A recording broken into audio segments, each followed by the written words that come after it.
I'm Luke with Cable Grows, and we're putting in a French drain here. This nice property.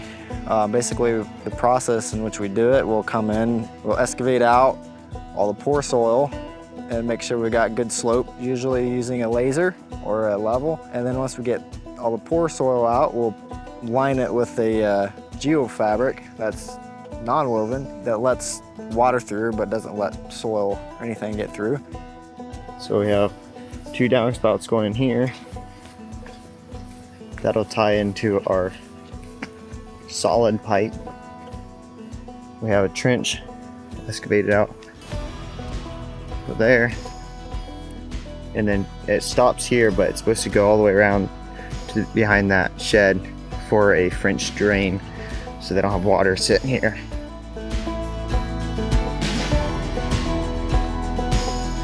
After we get the fabric in, we'll start unrolling our tile, and we use it's called a French drain man. It's different than like the PVC. The PVC has like 3 holes on the bottom of it.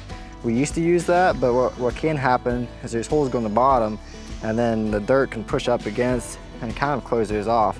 On this stuff, it's got pretty good sized slits all the way around, the whole way around. So it'll capture a lot more water and get the waterway a lot faster than using PVC.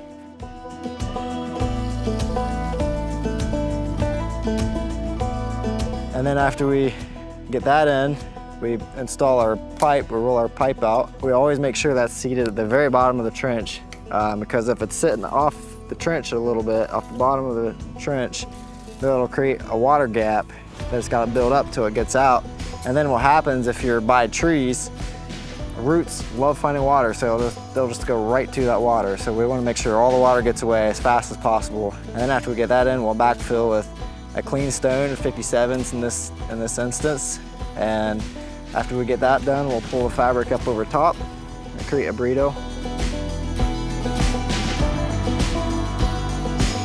There's a couple different ways to do drainage. One is a surface drain, which is just a box, and then another one is a French drain. The biggest differences on French drain versus a surface drain and where they work best.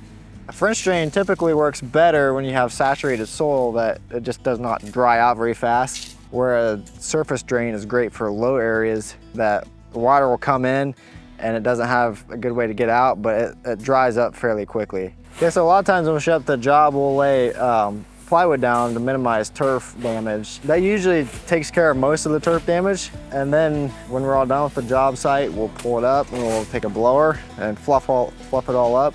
And it usually does a pretty good job. And then also another thing is we usually try to keep stuff fairly organized on job sites. Try to keep all the tile together. Try to keep our tools mostly together. It's not always perfect, but that's just one thing we try to do.